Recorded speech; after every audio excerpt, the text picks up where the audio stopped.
Hello friends, मैं स्वप्निल रेगे और IATF 16949 2016 की सीरीज में आज हम बात करेंगे क्लॉज नंबर 10 इम्प्रूवमेंट की। जी हाँ दोस्तों, IATF में आज हम आखिरी क्लॉज इम्प्रूवमेंट को डील करेंगे और हम ये समझने की कोशिश करेंगे कि इस क्लॉज के थ्रू स्टैंडर्ड क्या कहना चाहता है, क्लॉज की क्या रिक्वायरमेंट है, स्टैंडर्ड की क्या रिक्वायरमेंट है, इस चीज़ को समझेंगे।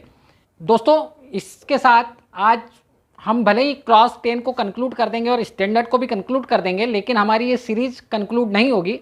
हम इस सीरीज़ में आगे भी और चीज़ें बनाते रहेंगे IATF से जुड़ी हुई। जैसे हम प्रोसीजर्स के बारे में बात करेंगे, जो भी डिज़ायर्ड डॉक्यूमेंट है, रिकॉर्ड्स है, उनको लेकर बातें करेंगे कि स्पेसिफिक फॉर्मेट्स जो होते हैं उनको लेकर भी हम बातें करेंगे, उन्हें भी एक्सप्लेन करेंगे। तो भले ही ये क्लॉज आज कंक्लूड हो जाएगा, लेकिन ये हमारी सीरीज़ कंक्लूड नहीं होगी। तो चलिए वीडियो शुरू करते हैं।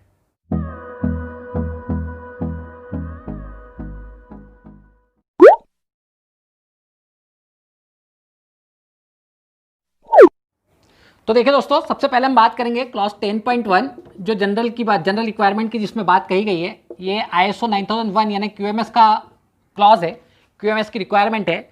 इस क्लॉज में स्टैंडर्ड आपसे ये कहता है कि आपको अपनी ऑर्गेनाइजेशन में आपने जो कुछ भी अभी तक अचीव किया, क्लॉज नंबर 4 से लेके क्लॉज नंबर 9 तक आपने जो कुछ भी एक्टिविटी की, जो कुछ भी आपने काम किया और उसके ज़रिए आपको जो कुछ भी रिजल्ट मिला, जो कुछ भी आपने हासिल किया, अब आप उसे इम्प्लीमेंट कर दें।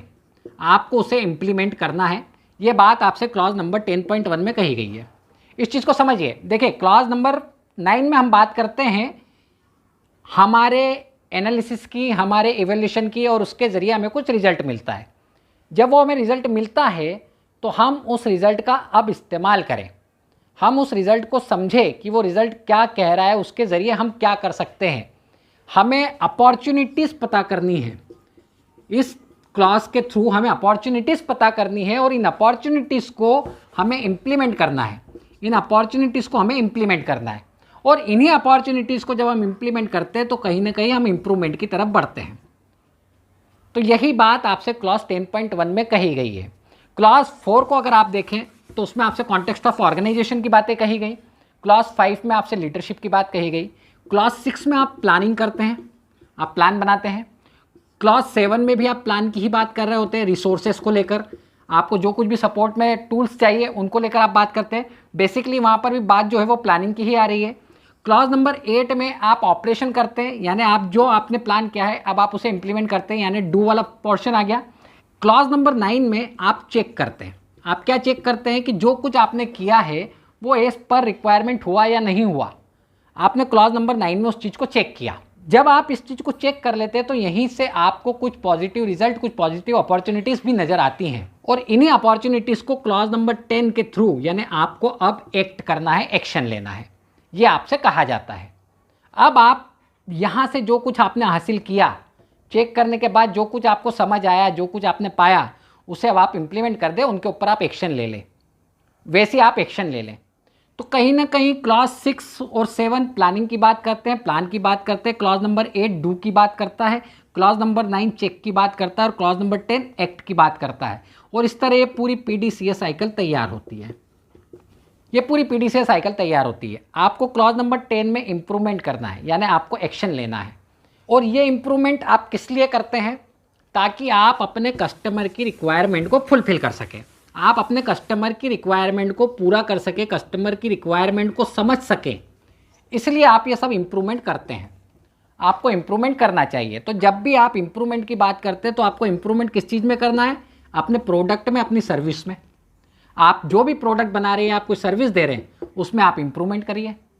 आप जो भी रिस्क है उसे रोकिए, उसे प्रिवेंट करिए या उसे रिड्यूस करिए, उसके ऊपर एक्शन लीजिए। तो आप कहीं ना कहीं इम्प्रूवमेंट कर रहे हैं। आप इसके अलावा QMS को भी इम्प्रूव कर सकते हैं। QMS को भी आपको इम्प्रूव करना है। QMS की इफेक्टिवनेस को भी आप इम्प्रूव कर सकते हैं। तो जब भी बात आती है इम्प्रूवमेंट की, किस किस चीज़ पे इम्प्रूवमेंट करना है, तो कस्टमर की रिक्वायरमेंट के ऊपर इम्प्रूव करना है, कस्टमर की रिक्वायरमेंट को इम्प्रूव करना है। इसका मतलब यह है कि आपको प्रोडक्ट और सर्विस में इंप्रूवमेंट करना चाहिए। प्रोडक्ट एंड सर्विस में कोई अपॉर्चुनिटी नज़र आती है तो उसे इंप्लीमेंट करके इंप्रूवमेंट करना चाहिए। आपको अपनी रिस्क पता लगाना चाहिए, क्या क्या रिस्क मौजूद है, उन रिस्क को कम करने की कोशिश करना चाहिए, उन्हें रोकने की, प्रिवेंट करने की कोशिश करना चाहिए। तो कहीं ना कहीं इस तरह भी आप इंप्रूवमेंट करेंगे। और लास्ट में आपको अपने QMS को इम्प्रूव करना चाहिए, अपने QMS की इफेक्टिवनेस को इम्प्रूव करना चाहिए। ये बात क्लॉज नंबर 10.1 में कही गई है। इसके बाद अगला क्लॉज आता है 10.2 corrective action, non conformity and corrective action. ये क्लॉज है 10.2 NC and CA, non conformity and corrective action. आप सभी जानते हैं कि नॉन कन्फर्मिटी क्या होती है। जब एज पर रिक्वायरमेंट आपका प्रोडक्ट या आपकी सर्विस काम नहीं करती, एज पर रिक्वायरमेंट जब वो नहीं बनती, जब जैसा मांगा गया है कस्टमर की रिक्वायरमेंट के अकॉर्डिंग जब काम नहीं होता, तो हम कहते हैं नॉन कन्फर्मिटी बनी है। नॉन कन्फर्मिटी में आप अपने ऑर्गेनाइजेशन की इंटरनल नॉन कन्फर्मिटी को भी लेते हैं, साथ ही साथ यदि किसी तरह की कोई कस्टमर कंप्लेंट आती है तो कस्टमर कंप्लेंट को भी नॉन कन्फर्मिटी की तरह ट्रीट किया जाता है। तो ये हो गई आपकी नॉन कन्फर्मिटी। जब भी नॉन कन्फर्मिटी रेज होगी, आपको इस नॉन कन्फर्मिटी के ऊपर कोई एक्शन लेना है, आपको इस नॉन कन्फर्मिटी पे काम करना है। जैसे ही कोई पीस, कोई प्रोडक्ट यदि नॉन कन्फर्मिंग बन जाता है तो आप सबसे पहले उसके ऊपर करेक्शन करते हैं। आप उसे सही करने, उसे करेक्ट करने के लिए कोई एक्शन लेते हैं, आप उसे करेक्ट करने के लिए कोई एक्शन लेते हैं, आप उसे कंट्रोल करने के लिए कोई एक्शन लेते हैं, और ये जो एक्शन है ये करेक्शन कहलाता है। सबसे पहले नॉन कन्फर्मिटी पे आपको यही एक्शन लेना चाहिए, उसे कंट्रोल करें। अगर कोई नॉन कन्फर्मिंग प्रोडक्ट बन रहा है तो उसे कंट्रोल करें और फिर उसे करेक्ट करें। जो भी हालात है, जो भी सिचुएशंस है, उनके साथ आप डील करें, जो भी कॉन्सिक्वेंसेस है उनके साथ डील करना है आपको ये देखना है कि क्या इस नॉन कन्फर्मिटी के साथ आप किसी तरह का कोई रिवर्क कर सकते हैं, या इसे रिपेयर किया जा सकता है, या इसके ऊपर आप इसे स्क्रैप ही आपको करना पड़ेगा। क्या आप इसके ऊपर काम कर सकते हैं, वो आपको तय करना है। तो नॉन कन्फर्मिटी बनेगी, नॉन कन्फर्मिटी के ऊपर इमीडिएट आपको एक एक्शन लेना है, आपको उसे कंट्रोल करना है, उसे करेक्ट करना है, और उसके बाद जो भी हालात है उनके साथ आपको डील करना है। इसके बाद जो अगली चीज़ इसमें आ जाती है, इसी क्लॉज में नॉन कन्फर्मिटी और करेक्टिव एक्शन में, वो ये आ जाती है कि आपको कॉज पता करना है कि ये प्रॉब्लम जो आई इसका कॉज क्या था। इसका जब आप कॉज पता कर लेते हैं तो इस कॉज के कारण, इस कॉज के ज़रिए आप करेक्टिव एक्शन लेते हैं। आप इस प्रॉब्लम को वापस होने से, इसके रीअकरेंस से और इसके अकरेंस से रोकने की कोशिश करते हैं। रीअकरेंस का मतलब ये है कि यही प्रॉब्लम इसी जगह पर वापस ना आ जाए, ये चीज़ होती है रीअकरेंस। और अकरेंस का मतलब ये है कि यदि सपोज मैं ऐसा ही कोई काम कहीं और कर रहा हूँ जहाँ पे अभी तक ये प्रॉब्लम नहीं आई है, तो मैंने जो कुछ अपने इस एक्शन से जो कुछ मैंने सीखा, ये रूट कॉज पता लगाने के बाद जो कुछ मैंने सीखा, उसके हिसाब से मैं इस चीज़ को वहाँ इम्प्लीमेंट कर दूँ ताकि ये चीज़ दूसरी जगह होने ना पाए। तो एक तो है रीअकरेंस और एक है अकरेंस। आपको करेक्टिव एक्शन के ज़रिए रीअकरेंस और अकरेंस को रोकना है, ये आपको इस पर काम करना है। अगली स्टेप में यहाँ पर ये चीज़ आ जाती है कि आपने जो भी करेक्टिव एक्शन लिया है, जो भी करेक्टिव एक्शन आपने लिया, उसे अब आपको रिव्यू करना है, उसे आपको समय समय पर रिव्यू करना है। आपको उसे चेक करना है कि वो इफ़ेक्टिवली काम कर रहा है या नहीं कर रहा है। जो भी आपका करेक्टिव एक्शन था उसको रिव्यू करें और देखें उसकी इफ़ेक्टिवनेस, ये आपका अगला काम होगा। इसके अलावा यदि आपको कोई रिस्क नज़र आती है या कोई अपॉर्चुनिटी नज़र आती है तो आप उसे भी इस्तेमाल करें, आप उसे भी यूज़ करें। जहाँ पे उसे यूज़ किया जा सकता है, जहाँ उसे इस्तेमाल किया जा सकता है, जहाँ उसे इम्प्लीमेंट किया जा सकता है, उसे आप इम्प्लीमेंट करें। इसके अलावा QMS में अगर किसी तरह का कोई इम्प्रूवमेंट किया जा सकता है अपनी करेक्टिव एक्शन के ज़रिए, तो आप वो करें। ये बात इस क्लॉज में आपसे कही गई है। क्लॉज है 10.2.1, इसमें यह बात आपसे कही गई है। इसके बाद अगला क्लॉज आता है 10.2.2 और ये कहता है कि आप जो कुछ काम कर रहे हैं आपको उन सभी का रिकॉर्ड बनाना है। जितने भी काम आप कर रहे हैं आपको उन सभी का रिकॉर्ड बनाना है।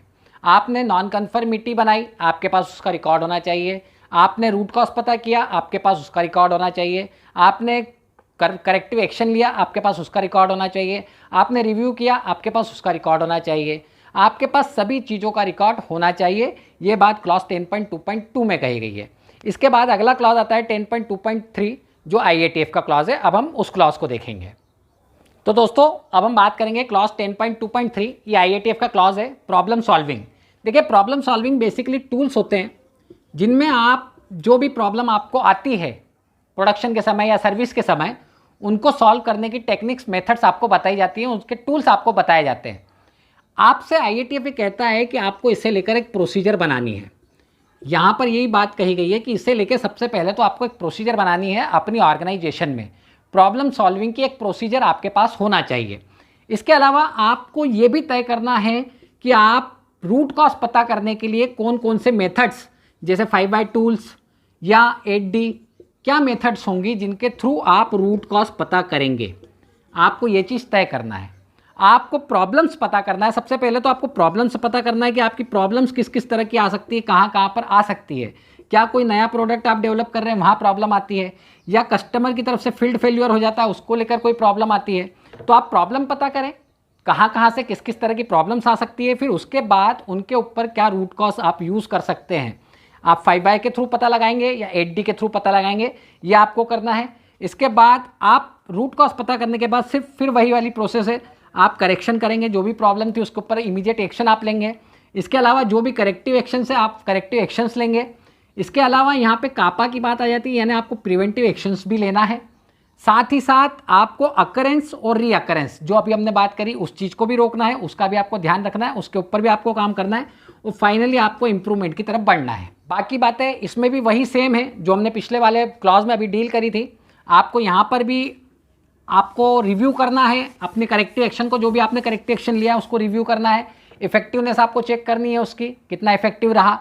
इसके अलावा यहाँ पर एक जो अलग एक और जो चीज़ आ जाती है, उसमें यह बात आ जाती है कि यदि आपके कस्टमर ने आपको किसी खास तरह के प्रॉब्लम सॉल्विंग टूल के बारे में कहा है कि आपको प्रॉब्लम सॉल्व करने के लिए उसी टूल का यूज़ करना है, तो आपको उसी को इस्तेमाल करना है। यदि उसने कह दिया कि आपको प्रॉब्लम सॉल्विंग के लिए ये प्रोसीजर है हमारी, इसी को फॉलो करना है, तो आपको उसी को फॉलो करना है। तब आप अपने लिए कोई स्पेसिफिक अलग से कोई प्रोसीजर नहीं बनाएंगे। मान लीजिए आपका कस्टमर ये कहता है कि उससे जो भी प्रॉब्लम सॉल्विंग के लिए टूल्स आप यूज़ कर रहे हो 5 होने चाहिए। 5 के थ्रू ही आपको अपनी प्रॉब्लम को सॉल्व करना है, उसका पता लगाना है, उसका रूट कॉज पता लगाना है। या वो ये कह देते कि 8D के थ्रू ही आपको करना है, तो ये आपका फिक्स हो गया। अब आप अपनी तरफ से किसी और प्रॉब्लम सॉल्विंग टूल का यूज़ नहीं करेंगे।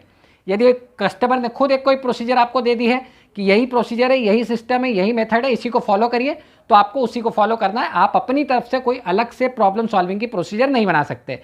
लेकिन यदि नहीं कहा है कस्टमर ने स्पेसिफिक होकर, तब आपको ये बनानी है, ये IATF की मैंडेटरी रिक्वायरमेंट है। इसके बाद अगला क्लॉज आता है 10.2.4 एरर प्रूफिंग।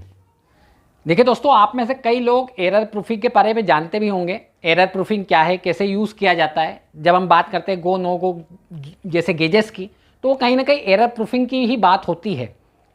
यहाँ IATF में ये क्लॉज आपसे सबसे पहले तो यही कह रहा है कि इसके लिए भी आपको एक प्रोसीजर बनाना है। एरर प्रूफिंग के लिए आपको प्रोसीजर बनानी है। आप अपनी ऑर्गेनाइजेशन में एरर प्रूफिंग को कैसे यूज़ करेंगे, कहाँ कहाँ यूज़ करेंगे, ये सारी चीज़ें आपको अपनी प्रोसीजर के थ्रू बतानी है।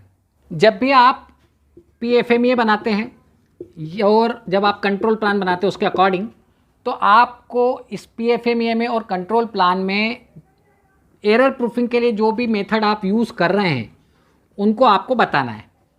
आपको यहाँ पे इनकी डिटेल्स देना है PFMEA में और कंट्रोल प्लान में कि आप कौन कौन से एरर प्रूफिंग की मेथड्स यूज़ कर रहे हैं। उनको लेकर जो भी डॉक्यूमेंट्स बनाने हैं, जो भी रिकॉर्ड बनाने हैं, वो भी आपको बनाना होंगे, क्योंकि जब आप कंट्रोल प्लान में बता रहे हैं तो डेफिनेटली आपको उसका रिकॉर्ड मेंटेन करना पड़ेगा। तो आप इनके रिकॉर्ड्स भी मेंटेन करेंगे। तो ये कुछ बातें हैं जो इस क्लॉज में 10.2.4 एरर प्रूफिंग में आपसे कही गई हैं। इसके बाद अगला क्लॉज आता है 10.2.5 जो है वारंटी मैनेजमेंट सिस्टम को लेकर। देखिए दोस्तों, इस क्लॉज में आपसे प्रोसीजर बनाने के लिए कहा गया है, लेकिन आप इसमें एक चीज़ को जान रखिए, यदि ये चीज़ आपकी ऑर्गेनाइजेशन में एप्लीकेबल है तो ही आपको इस क्लॉज को फॉलो करना है। यदि आप अपने किसी प्रोडक्ट को लेकर कोई वारंटी देते हैं तभी आपको इस क्लॉज को इम्प्लीमेंट करना है अपनी ऑर्गेनाइजेशन में। आपके ऑर्गेनाइजेशन में क्लॉज लागू होगा। यदि आप कोई वारंटी नहीं देते हैं किसी प्रोडक्ट को लेकर तो आपको इस क्लॉज को फॉलो करने की कोई ज़रूरत नहीं है। लेकिन यदि आप करते हैं तो आपको प्रोसीजर बनाना है और उस प्रोसीजर में ये बताना है कि आप किस मेथड को फॉलो कर रहे हैं, क्या मेथड है आपकी वारंटी के लिए। तो वारंटी मैनेजमेंट को लेकर आपको एक प्रोसीजर बनानी है जिसमें आपको ये मेथड्स बतानी है कि वारंटी सिस्टम के लिए आपकी क्या मेथड्स हैं। आप किन मेथड्स के थ्रू ये वारंटी का जो भी आपका कार्यक्रम है, जो भी आपकी सोच है, जो भी आपका सिस्टम है, वो आप कैसे फॉलो करेंगे। ये सारी बातें आपको इस क्लॉज में बताना है। इसके बाद अगला क्लॉज आता है customer complaints and field failure test analysis. देखो दोस्तों, ये क्लॉज ये कहता है कि आपको कस्टमर कंप्लेंट्स जो आपके पास आ रही हैं उनका एनालिसिस करना है। आपको फील्ड फेल्यूर जो भी हो रहा है उसके टेस्ट का एनालिसिस आपको करना है, उसका एनालिसिस आपको करना है। या कोई पार्ट आ रहा है तो आपको उसका एनालिसिस करना है, क्यों आ रहा है, कितना आ रहा है, ये सारी चीज़ें आपको एनालाइज करनी है। ये क्लॉज आपसे स्पेशली यही कहता है कि जो भी कस्टमर की कंप्लेंट आ रही है, जितनी तरह की आ रही है, जितनी वैरायटी की आ रही है, जितने टाइप्स की आ रही हैं, आपको उनको एनालाइज करना है। और फील्ड फेल्यूर भी यदि होता है या कोई रिटर्न आता है पीस या पार्ट या प्रोडक्ट, तो आपको उसको लेकर भी एनालिसिस करना है। ये बात आपसे इस क्लॉज में कही गई है। आपको उसका भी रूट कॉज पता करना है कि ऐसा क्यों हो रहा है और उसके ऊपर आप क्या एक्शन ले सकते हैं, वो एक्शन आपको लेना है। और जो भी आपकी टेस्टिंग का, आपके एनालिसिस का रिजल्ट आएगा, उसे आपको अपने कस्टमर के साथ शेयर करना है, अपनी ऑर्गेनाइजेशन के साथ भी उसे शेयर करना है। जो भी कंसर्न लोग हैं उनके साथ आपको इसका एनालिसिस शेयर करना है। ये बात आपसे इस क्लॉज में कही गई है। तो ये तो बात हुई clause 10.2 non conformity and corrective action की, क्योंकि देखिए ये सारी चीज़ें भी नॉन कन्फर्मिटी में ही आती हैं। कंप्लेंट जो है नॉन कन्फर्मिटी है, फील्ड फेलियर मतलब नॉन कन्फर्मिटी हो गई। इसके पहले की अगर हम बात करें, एरर प्रूफिंग आप क्यों यूज़ कर रहे हैं? आप एरर प्रूफिंग इसलिए यूज़ कर रहे हैं ताकि नॉन कन्फर्मिटी ना बने। आप प्रॉब्लम सॉल्विंग टूल्स क्यों लगाते हैं, क्यों यूज़ करते हैं? आप इसलिए यूज़ करते हैं ताकि आप जो भी प्रॉब्लम आई है उसका रूट कॉज पता कर सकें। तो ये सारी चीज़ें एक दूसरे से कोरिलेट करती है, जुड़ी हुई हैं। तो ये बात थी क्लॉज 10.2 में। अब हम देखेंगे क्लॉज 10.3 कंटिन्यूअल इंप्रूवमेंट को। देखिए दोस्तों, ऑर्गेनाइजेशन को कंटिन्यूअल इंप्रूवमेंट की तरफ बढ़ना चाहिए। ये एक ऑनगोइंग प्रोसेस है। ये कभी इंप्रूवमेंट जो है ऑनगोइंग प्रोसेस होती है, यह कभी खत्म नहीं होता, यह हमेशा चलता रहता है। आप एक चीज़ में इंप्रूवमेंट करते हैं, इसके बाद आप दूसरे पे इंप्रूवमेंट करते हैं, फिर आप तीसरे पे इंप्रूवमेंट करते हैं। इंप्रूवमेंट कभी ख़त्म नहीं होता, ये साइकिल हमेशा चलती रहती है। और इस साइकिल को चलाने के लिए ही हम बात करते हैं पीडीसीए की। जब हम बात करते हैं पीडीसीए साइकिल की, तो कहीं ना कहीं यहाँ पर इसका मतलब यही होता है कि आप कंटिन्यूअल इंप्रूवमेंट करना चाहते हैं। आप प्लान करते हैं, उसे इम्प्लीमेंट करते हैं, उसे चेक करते हैं और फिर एक्शन लेते हैं। फिर इस एक्शन से आपको कुछ रिजल्ट मिलता है, कुछ आपको पता चलता है, आप फिर प्लानिंग करते हैं, फिर हम उसके ऊपर उसे इम्प्लीमेंट करते हैं, फिर चेक करते हैं, फिर एक्शन लेते हैं। तो ये पूरी प्रोसेस जो है पीडीसीए साइकिल जो है कंटिन्यूअल इंप्रूवमेंट की तरह ही बिहेव करती है। तो आपको अपनी ऑर्गेनाइजेशन में हमेशा कंटिन्यूअल इंप्रूवमेंट के लिए ही काम करना होता है। आप कभी ये नहीं कह सकते कि हमने अचीव कर लिया, हमने सब कुछ अचीव कर लिया, ऐसा नहीं होता। कंटिन्यूअल इंप्रूवमेंट होता रहता है, इंप्रूवमेंट हमेशा होता रहता है। इसके लिए आप क्या करते हैं? कंटिन्यूअल इंप्रूवमेंट के लिए जो भी आपने एनालिसिस किया, अभी हमने सारी बातें करी, आप हर चीज़ का एनालिसिस करते हैं, कंप्लेंट का एनालिसिस करते हैं, आप इंटरनल नॉन कन्फर्मिटी जो है उनका एनालिसिस करते हैं, आप फील्ड फेलियर का एनालिसिस करते हैं, आप सभी चीज़ों का एनालिसिस करते हैं। तो इस एनालिसिस का जो रिजल्ट आया, आप एमआरएम करते हैं, एमआरएम का जो आपका रिजल्ट आया, इस तरह और भी कई चीज़ें हो सकती हैं। उन सभी का जो रिजल्ट आया, इसके ज़रिए आप इम्प्रूवमेंट करते हैं, इनके ज़रिए आप कंटिन्यूअल इम्प्रूवमेंट करते हैं। यही बात इस क्लॉज में आपसे कही गई है 10.3 जो आईएसओ का क्लॉज है। आईएटीएफ के क्लॉज में बात इतनी आ जाती है, जो कि क्लॉज 10.3.1 है, ये आपसे कहता है कि आपको कंटिन्यूअल इम्प्रूवमेंट के लिए एक प्रोसीजर बनानी है और इसमें आपको कुछ चीज़ें इंक्लूड करना होगी, कुछ चीज़ें बताना होगी। जैसे आप इसमें ये बताएंगे कि आप कौन सी मेथड्स होंगी जिनको फॉलो करेंगे, जिनको आप यूज़ करेंगे इम्प्रूवमेंट के लिए। आप किस तरह से ऑब्जेक्टिव पता लगाएंगे, आपका क्या ऑब्जेक्टिव होना चाहिए, ये आप कैसे पता लगाएंगे, उसकी जो आप प्रोसीजर, ये बात भी आपको अपनी प्रोसीजर में डालना है, आप बताएंगे। आप कैसे मेजरमेंट करेंगे, आपने जो ऑब्जेक्टिव लिया उसको आप कैसे मेजर करने वाले हैं। इसके अलावा आप कौन कौन से डॉक्यूमेंटेड इन्फॉर्मेशंस होंगी, यानी कौन से डॉक्यूमेंट, कौन से रिकॉर्ड आप बनाएंगे इम्प्रूवमेंट के लिए, वो भी आपको इस प्रोसीजर में बताना है कि वो आपको आइडेंटिफाई करना है। इसके बाद अगली जो चीज़ आती है वो ये आती है कि मैन्युफैक्चरिंग प्रोसेस में आप किस तरह से इम्प्रूवमेंट करेंगे। मैन्युफैक्चरिंग प्रोसेस में इम्प्रूवमेंट के लिए आपका क्या एक्शन होगा, क्या एक्शन प्लान होगा, वो भी आपको अपनी इस प्रोसीजर में बताना है। इसके अलावा आपको एफएमईए को लेकर भी इसमें बताना है, क्योंकि एफएमईए भी कहीं ना कहीं आपका एक तरह से इम्प्रूवमेंट का ही पोर्शन होता है। क्योंकि एफएमईए को हम जानते हैं, हम कहते हैं रिस्क एनालिसिस। एफएमईए एक तरह से रिस्क एनालिसिस है। आप failure mode and effect analysis की बात कर रहे हैं, आप पता लगा रहे हैं फेल्यूर क्या है। तो जब आप कंटिन्यूअल इंप्रूवमेंट की बात करते हैं तो आपको पता होना चाहिए कि आपके यहाँ पर क्या क्या रिस्क है, उन रिस्क को मिटिगेट करने के लिए आप क्या एक्शन लेंगे। तो आपका एफएमईए भी जो होता है वो भी कहीं ना कहीं इंप्रूवमेंट का ही एक पोर्शन होता है, इंप्रूवमेंट में ही वो चीज़ शामिल होती है। तो आपको अपनी प्रोसीजर में इन 3 चीज़ों को शामिल करना है।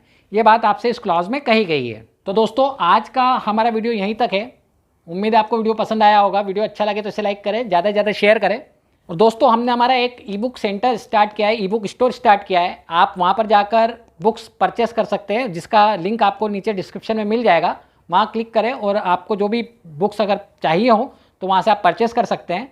आज के लिए हमारा वीडियो यहीं तक। अगले वीडियो में आपसे दोबारा मुलाकात होगी, तब तक के लिए थैंक यू वेरी मच।